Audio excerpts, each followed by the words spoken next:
इस वीडियो में हम लोग श्रेणी अनुनादी परिपथ के बारे में पढ़ते हैं। तो श्रेणी अनुनादी परिपथ जो होता है वो LCR परिपथ होता है, जिसमें प्रेरकत्व L, धारिता C और ओमी प्रतिरोध R तीनों श्रेणी क्रम में जुड़े होते हैं।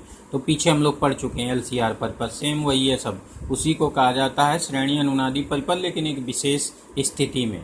तो यहाँ पर कौन सी स्थिति में कहा जाता है उसको बस समझ लेते हैं। तो सिंपल सा है। तो LCR परिपथ बनाने के लिए हम लोग इस तरह से परिपथ बना लेते हैं। इसमें L जोड़ लेते हैं, C जोड़ लेते हैं, R जोड़ लेते हैं, इसका वोल्टेज EL लिख लेते हैं, इसका EC लिख लेते हैं, इसका ER लिख लेते हैं जैसे पीछे लिखा था, और इसको बोलते हैं प्रत्यावर्ती धारा स्रोत। तो प्रत्यावर्ती धारा स्रोत की आवृत्ति भी यहाँ लिख सकते हैं। अब इसमें अगर चाहो तो I बराबर I0 sin ओमेगा t लिखो, क्योंकि मैंने बताया था 2 या 2 से अधिक जब कोई उपकरण जुड़े हों ऐसी परिपथ में तो I बराबर I0 sin ओमेगा t यहाँ लिखा करते हैं। तो ये हो जाएगा। अब हम लोग LC परिपथ की प्रतिबाधा याद है, Z बराबर under R square plus XL difference XC का होल स्क्वायर के बराबर होता है। तो अब E व I के बीच कालांतर फाई जो होता है वो tan फाई बराबर XL minus XC upon R होता है। अब यहाँ समझिए, यदि XL बराबर XC, यही पॉइंट है, XL बराबर XC, तो यहाँ रख दोगे दोनों को बराबर तो ये 0 हो जाएगा, तो केवल बचेगा R स्क्वायर यानी R बचेगा। तो ऐसी कंडीशन में जब प्रेरणिक प्रतिघात धारितीय प्रतिघात के ठीक बराबर होता है तो और tan फाई 0 हो जाता है, तो ऐसी स्थिति में E व I समान कला में हो जाते हैं, क्योंकि tan फाई बराबर 0 तो फाई बराबर 0, यानी वोल्टेज E और धारा I समान कला में बहने लगते हैं, क्योंकि तब केवल R का महत्व रह जाता है, बाकी इनका दोनों का महत्व खत्म हो जाता है। तो इस स्थिति में Z न्यूनतम हो जाता है, Z बराबर R आता है, और इस कारण धारा I जो E बटे I था, E बटे I को हम लोग Z लिखते थे, तो यहाँ पर I बराबर E बटे Z लिखेंगे, Z का मान न्यूनतम होगा, R लिखेंगे न्यूनतम, तो ये वैल्यू मैक्सिमम आ जाएगी, तो I का मान अधिकतम हो जाता है। तो यही अनुनाद की घटना कहलाती है। तो जब AC परिपथ में धारा का मान बहुत अधिक हो जाता है तो अनुनाद की घटना कही जाती है। तो बस यही अनुनाद की घटना हो गई। तो यही हो गया, ये लिखा है यही अनुनाद कहलाता है। तो याद रखना कि जब LCR परिपथ में इतना लिखा जाता है, जब LCR परिपथ में XL और XC का मान बराबर होता है तो LCR परिपथ की जो प्रतिबाधा होती है वो न्यूनतम होती है, इसलिए उसमें धारा I का मान अधिकतम हो जाता है। इस घटना को वैद्युत अनुनाद कहते हैं। तो यही लिख देने, यही अनुनाद कहलाता है। बस ये हो गया। अब ये जो XL बराबर XC होता है, इसका फार्मूला होता है ओमेगा L बराबर 1 ओमेगा C, और ओमेगा यहाँ पर ओमेगा ऊपर है, यहाँ पर ओमेगा नीचे है। तो ओमेगा का मान फ्रीक्वेंसी F पर निर्भर करता है, तो 1 से बढ़ेगा और 1 से घटेगा। अगर F बढ़े तो ये वैल्यू बढ़ेगी और ये वाली घटेगी। तो एक न एक ऐसी स्थिति आ जाएगी जब दोनों बराबर हो जाएंगे। तो ये दोनों तब बराबर होते हैं, यानी XL और XC तब बराबर होते हैं जब प्रत्यावर्ती धारा स्रोत की आवृत्ति एक निश्चित आवृत्ति F0 के बराबर होती है। तो यहाँ पर वो भी लिख लेंगे कि XL और XC में अगर हम ओमेगा L 1 ओमेगा C रखें तो ओमेगा स्क्वायर अपान 1 LC आएगा, तो ओमेगा बराबर 1 अंडर रूट LC हो जाएगा। और ओमेगा का मान यदि ये लिख लेंगे, यदि अनुनादी आवृत्ति F0 हो तो ओमेगा की जगह लिख देंगे 2 पाई F0, तो 2 पाई F0 बराबर हो जाएगा 1 अंडर रूट LC। तो F0 बराबर हो जाएगा 1/2 पाई अंडर रूट LC। पीछे पढ़ चुके हो, LCR परिपथ में अनुनाद पढ़ाया गया था, यहाँ पर स्पेशली अलग पढ़ाया गया है। तो ये है अनुनादी परिपथ। अब यहाँ पर देखिए, तो जब हम लोग यहाँ पर XL और XC बराबर हो जाएंगे तो यहाँ पर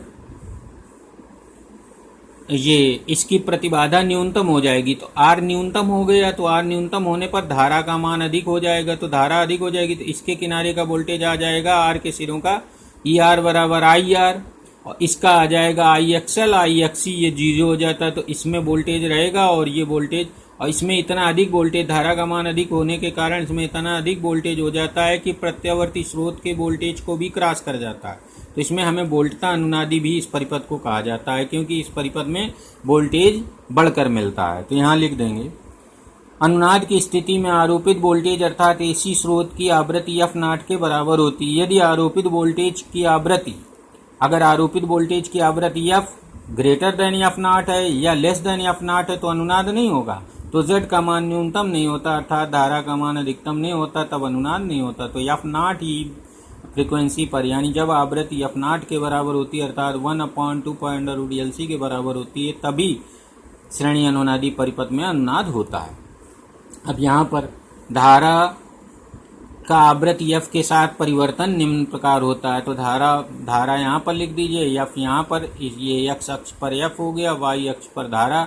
तो अब यहाँ पर जैसे जैसे आवृत्ति बढ़ती जाएगी वैसे वैसे धारा का मान धीरे धीरे बढ़ रहा है। फिर एक निश्चित आवृत्ति पर धारा का मान अधिकतम हो जाता है, आवृत्ति और बढ़ने पर धारा का मान न्यूनतम होने लगता है। तो ये है। और इसी का अगर हम जेड के साथ एफ नॉट का खींचें तो याद होगा कि जब एफ नॉट फ्रिक्वेंसी होती है तो एक्सएल एक्सी बराबर होते हैं, तो जेड का मान न्यूनतम होता है, आर के बराबर होता है। तो बाकी एफ नॉट से कम फ्रिक्वेंसी पर जेड का मान अधिक होगा और एफ नॉट से अधिक फ्रिक्वेंसी पर जेड का मान अधिक होगा और एफ नॉट पर जेड का मान न्यूनतम होगा यानी आर के बराबर होगा। तो इस पॉइंट पर, ये जो पॉइंट है इसके सामने जेड बराबर यहाँ पर आर ये लिखा हुआ है, इस पॉइंट पर जेड का मान आर लिखा जाता है। तो ये है ग्राफ आई का एफ नॉट के साथ है, जेड का एफ नॉट के साथ है। अब इसमें देखिए और क्या लिखा हुआ है। अनुनादी परिपथ में एल व सी का वोल्टेज एसी स्रोत के वोल्टेज से अधिक होता है अर्थात अनुनादी परिपथ से वोल्टेज प्रवर्धन प्राप्त होता है। तो ये याद रखना है। यहाँ पर जो एल और सी का वोल्टेज जो मिलता है वो कहीं स्रोत के वोल्टेज से अधिक मिलता है, इसलिए यहाँ पर इसको अनुनादी परिपथ कहा जाता है। तो इसमें अभी जो समझा रहे थे हम, यहाँ पर आई का मान अधिकतम हो जाएगा तो यहाँ भी वोल्टेज, तो यहाँ पर ये जो वोल्टेज मिलते हैं वो कहीं स्रोत के वोल्टेज से ज़्यादा मिलने लगते हैं और इस कारण इसको बोला जाता है वोल्टता अनुनादी परिपथ। तो श्रेणी अनुनादी परिपथ को वोल्टता अनुनादी परिपथ भी कहा जाता है। अब श्रेणी अनुनादी परिपथ का उपयोग समझ लीजिए। तो श्रेणी अनुनादी परिपथ का उपयोग रेडियोग्राही में स्टेशनों को ट्यून करने में किया जाता है। रेडियोग्राही माने जो अपने यहाँ ट्रांजिस्टर होते थे पहले, जिनमें ट्यूनिंग व्हील लगी होती थी, घुमा के विभिन्न स्टेशनों पर बजाते थे, उसमें ये एलसी परिपथ लगा होता है, एलसीआर परिपथ लगा होता है कह लीजिए।